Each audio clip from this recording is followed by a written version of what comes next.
M0FXB, welcome back to the channel. Let's unbox the Yaesu FTM150. Looks fantastic. I love the display, the big orange display. Also, we've got audio signal processor, SP1 included, and PMG mode.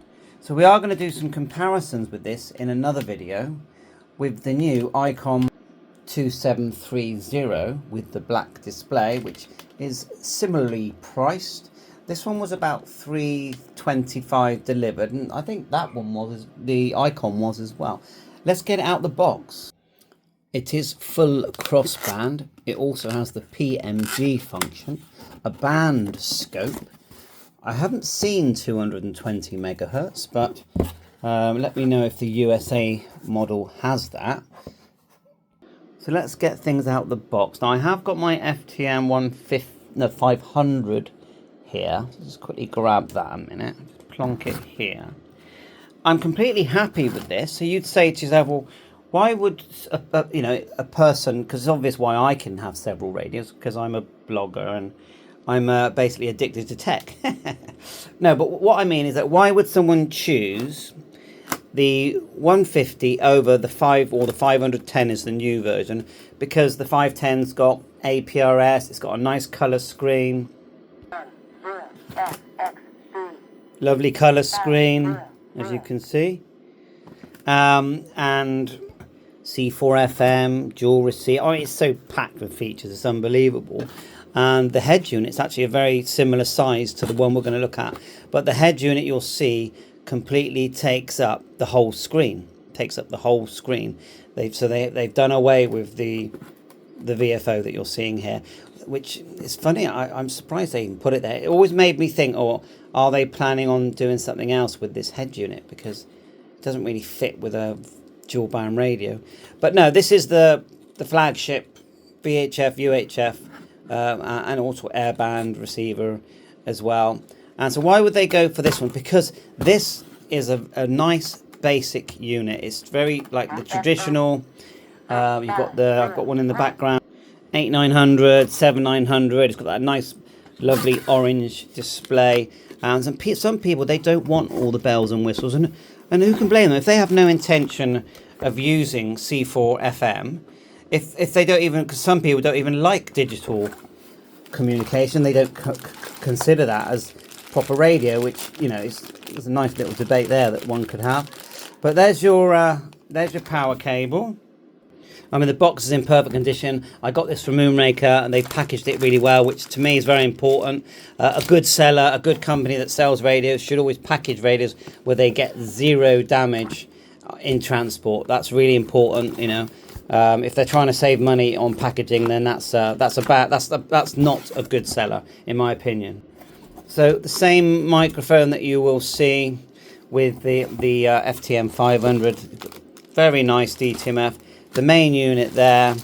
What else we've got here now? The main unit does connect to the head unit. Does connect to the main unit, and you've got that older sliding car bracket, which I think we all prefer. So let's just get everything onto the table. And I love the box. The box is in. I do like a box that looks nice, and that is a nice looking box. Okay, so let's get it all on the table. And yeah, you've got a microphone, fuses, and some bolts there. And the thing about that a lot of people have actually complained about regarding just there in the background, the Icon black and white screen, is that they haven't, because it does not connect to the head unit of the Icon. And they haven't even given us the plastic bracket that would hold the head unit. They've given us the connections there where it's the extra device that you have to buy clips to, but you have to buy it, and I just think that's really bad. I think Icon made quite a big PR mistake doing it that way, and I even think that the sellers, the shops, myself, as a goodwill thing, should be including at least the plastic unit that connects the head unit to the back unit, as it does in this case with the 150, as a gift. I know that would reduce their profits, but if ICOM aren't going to give their customers what they want, I think shops should should do it. All right, maybe tag an extra £10 onto the price. Okay, if that will at least cover their sort of base cost of buying that plastic bracket. So anyway, going to take that off in a second.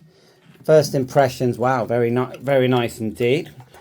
Good quality. The rear units of these devices, they actually all look the same. On the back here, we've got the extension speaker. Looks actually, let's just get this clear. It actually looks blanked off. So extension speaker looks blanked off. What's that all about? Anyway, extension speaker number 1. And you've got 1, 2, 3, 4, 5, 6, 7, 8, 9, or 10 pin socket data there.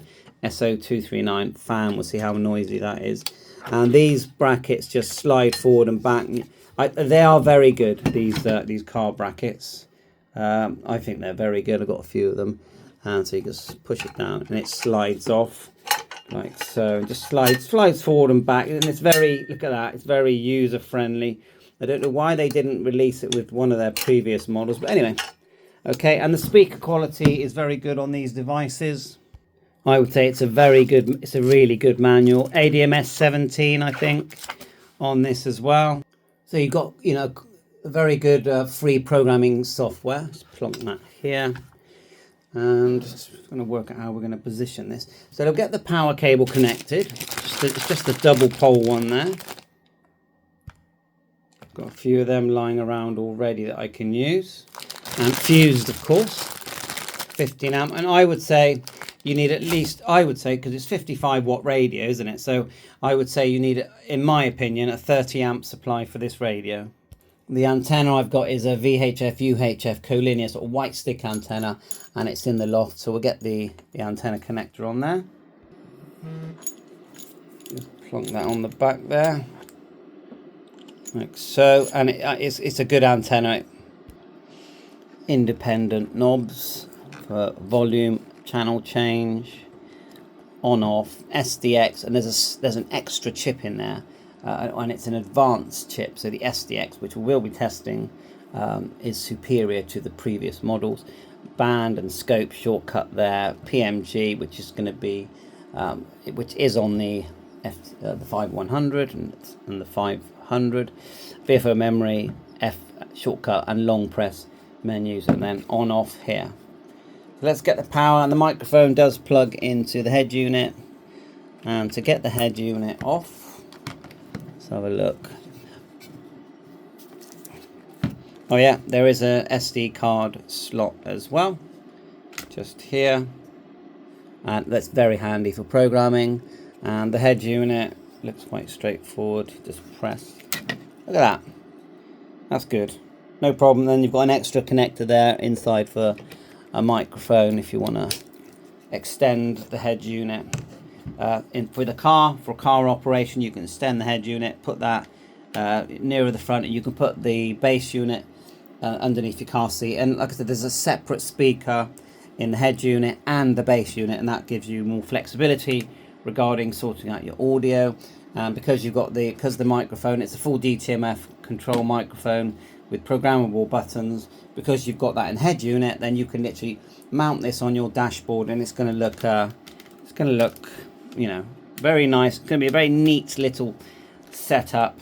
And if you still want C4 FM, you can grab your Yaesu FT5, your FT17, give that a go. So let's just power it on.